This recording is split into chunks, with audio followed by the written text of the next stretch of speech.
네, 최근에 가계부채가 신용이 높을수록 또 소득이 높은 사람일수록 크게 늘어난 것으로 나타났습니다. 특히 주택담보대출을 중심으로 대출 구조가 상당히 개선됐다는 분석도 있지만 가계부채 문제 위험성을 과소평가해선 안 된다는 지적도 나옵니다. 안윤학 기자가 보도합니다. 신용도와 소득이 높은 사람일수록 지난 6년 새 더 많은 가계대출을 받은 것으로 나타났습니다.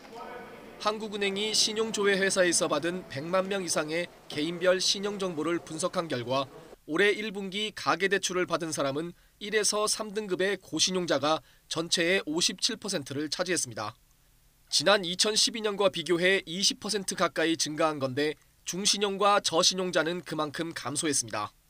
대출 규모를 봐도 저신용자는 1,000만 원 미만 40%를 포함해 5천만 원 미만이 대다수지만 고신용자는 2억 이상 고액대출 비중이 13%가 넘어 대조를 보였습니다.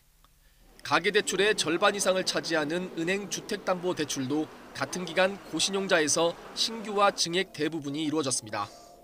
특히 분할 상환 대출 비중과 약정 만기 30년 이상인 대출 비중도 크게 높아지면서 상환 방식과 만기 구조가 안정적으로 변했다는 분석도 나옵니다. 소득도 상대적으로 낮은 사람의 비중은 감소했고 높은 사람의 비중은 높아졌습니다. 연령별로는 경제활동이 활발한 40대가 30%로 가장 많았고 50대가 28%, 30대가 21%를 차지했습니다.